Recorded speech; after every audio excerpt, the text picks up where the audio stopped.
Paper 89. Sin, Sacrifice, and Atonement. Primitive man regarded himself as being in debt to the spirits, as standing in need of redemption. As the savages looked at it, in justice the spirits might have visited much more bad luck upon them.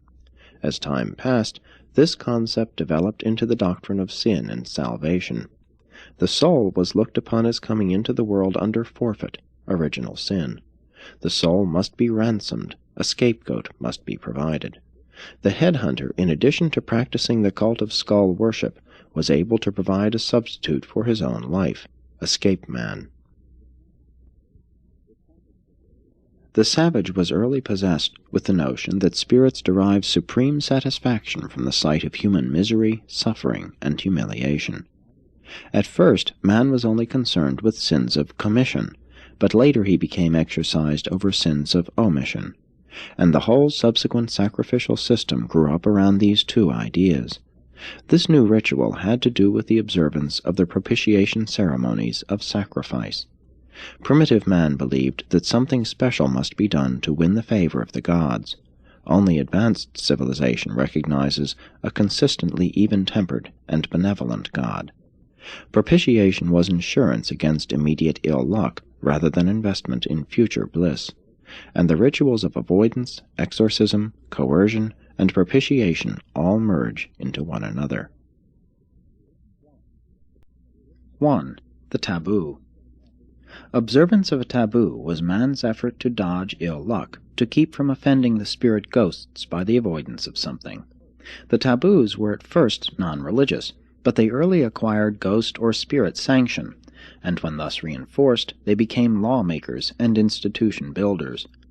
The taboo is the source of ceremonial standards and the ancestor of primitive self-control. It was the earliest form of societal regulation, and for a long time the only one.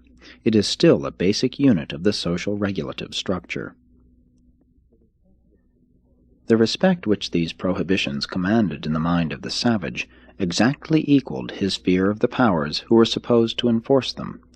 Taboos first arose because of chance experience with ill luck.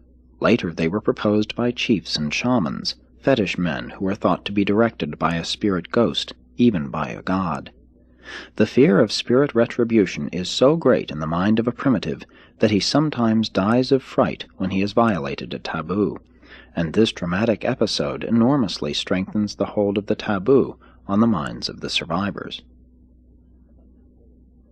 Among the earliest prohibitions were restrictions on the appropriation of women and other property.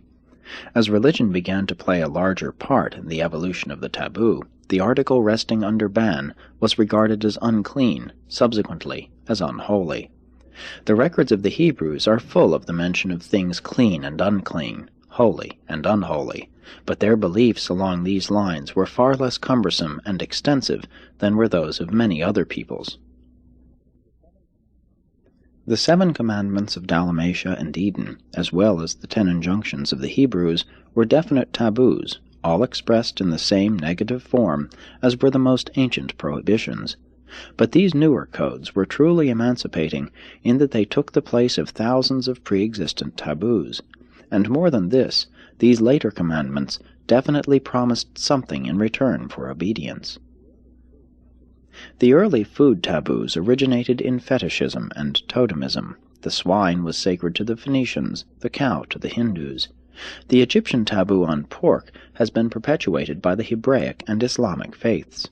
A variant of the food taboo was the belief that a pregnant woman could think so much about a certain food that the child, when born, would be the echo of that food. Such viands would be taboo to the child. Methods of eating soon became taboo, and so originated ancient and modern table etiquette. Caste systems and social levels are vestigial remnants of olden prohibitions.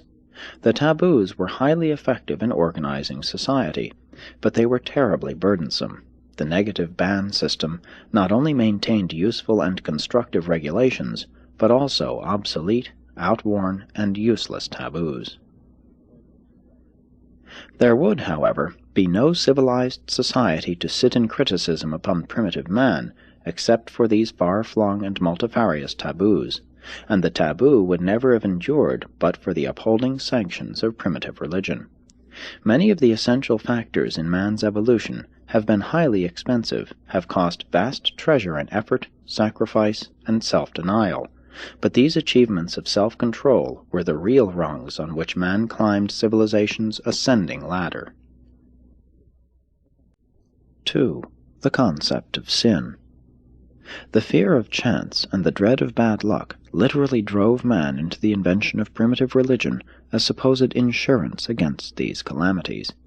From magic and ghosts, religion evolved through spirits and fetishes to taboos.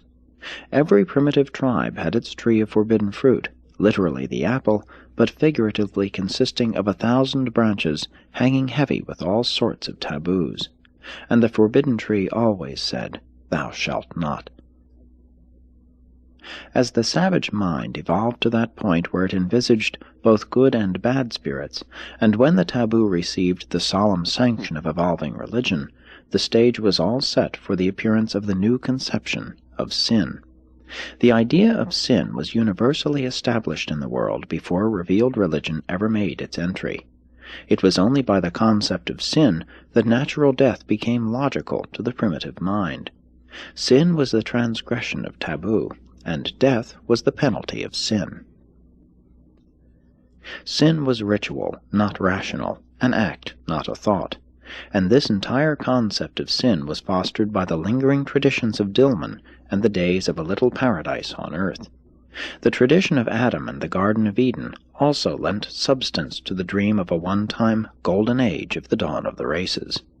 And all this confirmed the ideas later expressed in the belief that man had his origin in a special creation, that he started his career in perfection, and that transgression of the taboos, sin, brought him down to his later sorry plight. The habitual violation of a taboo became a vice. Primitive law made vice a crime. Religion made it a sin. Among the early tribes, the violation of a taboo was a combined crime and sin. Community calamity was always regarded as punishment for tribal sin. To those who believed that prosperity and righteousness went together, the apparent prosperity of the wicked occasioned so much worry that it was necessary to invent hells for the punishment of taboo violators. The numbers of these places of future punishment have varied from 1 to 5. The idea of confession and forgiveness early appeared in primitive religion. Men would ask forgiveness at a public meeting for sins they intended to commit the following week. Confession was merely a rite of remission, also a public notification of defilement, a ritual of crying, "Unclean, unclean." Then followed all the ritualistic schemes of purification. All ancient peoples practiced these meaningless ceremonies. Many apparently hygienic customs of the early tribes were largely ceremonial. 3. Renunciation and humiliation. Renunciation came as the next step in religious evolution. Fasting was a common practice. Soon it became the custom to forego many forms of physical pleasure, especially of a sexual nature. The ritual of the fast was deeply rooted in many ancient religions and has been handed down to practically all modern theologic systems of thought.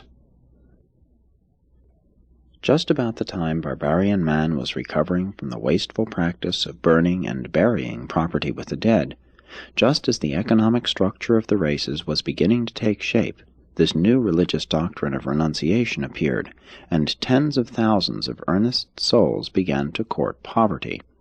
Property was regarded as a spiritual handicap. These notions of the spiritual dangers of material possession were widespreadly entertained in the times of Philo and Paul, and they have markedly influenced European philosophy ever since.